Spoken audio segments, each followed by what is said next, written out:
Assalamualaikum warahmatullahi wabarakatuh.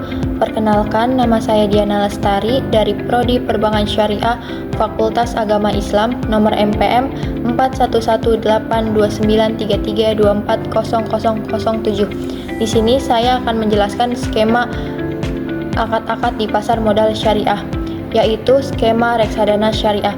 Yang pertama, investor memberikan dananya kepada manajer investasi melalui akad wakalah bil ujrah.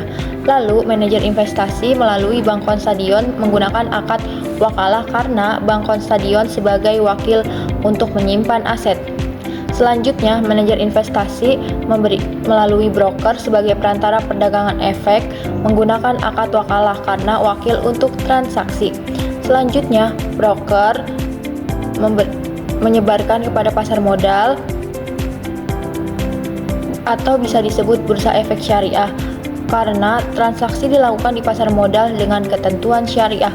Lalu, emiten tugasnya menyediakan produk investasi syariah seperti sukuk dan saham syariah, dan dana investor secara tidak langsung masuk ke emiten melalui pasar modal.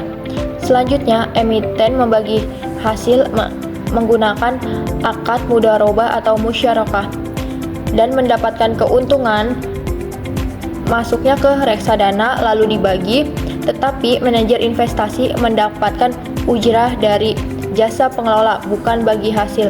Semua itu diawasi oleh Bapepam. Seluruh proses diawasi oleh DPS dan OJK.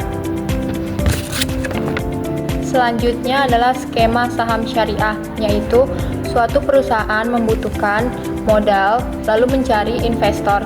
Investor memberikan dananya dengan membuka aplikasi Safik, dan Safik menyetorkan dana investor dengan akad bil ijrah. Safik hanya sebagai perwakilan untuk melakukan transaksi.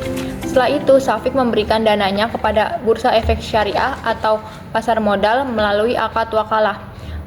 Lalu, bursa efek syariah menggunakan dana investor untuk menjalankan kegiatan usaha halal dengan akad musyarakah atau mudharabah.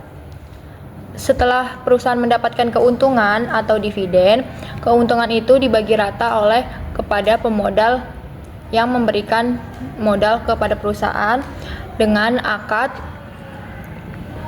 musyarakah. Dan yang terakhir adalah skema obligasi syariah atau sukuk syariah. Suatu proyek membutuhkan dana dari pemodal atau investor, lalu investor memberikan dananya dengan melalui platform Safik. Safik sebagai perwakilan atau perantara dengan akad wakalah. Setelah itu, Safik memberikan dana investor kepada bursa efek syariah atau pasar sekunder sukuk. Penerbit menggunakan dana investor untuk membangun jalan tol, bandara, pabrik, dan lain-lain dengan akad ijarah atau istisna. Setelah proyek berjalan dengan lancar dan mendapatkan keuntungan, lalu dibagikan kepada investor bisa dengan akad ijarah, mudharabah, atau musyarakah. Setelah akhir periode saat sukuk berakhir, aset bisa dijual kembali dan dana pokok bisa dikembalikan kepada investor. Akadnya bisa bai'i atau ijarah muntahiyah bid lamlik. Sekian penjelasan skema pasar modal syariah dari saya. Wassalamualaikum warahmatullahi wabarakatuh.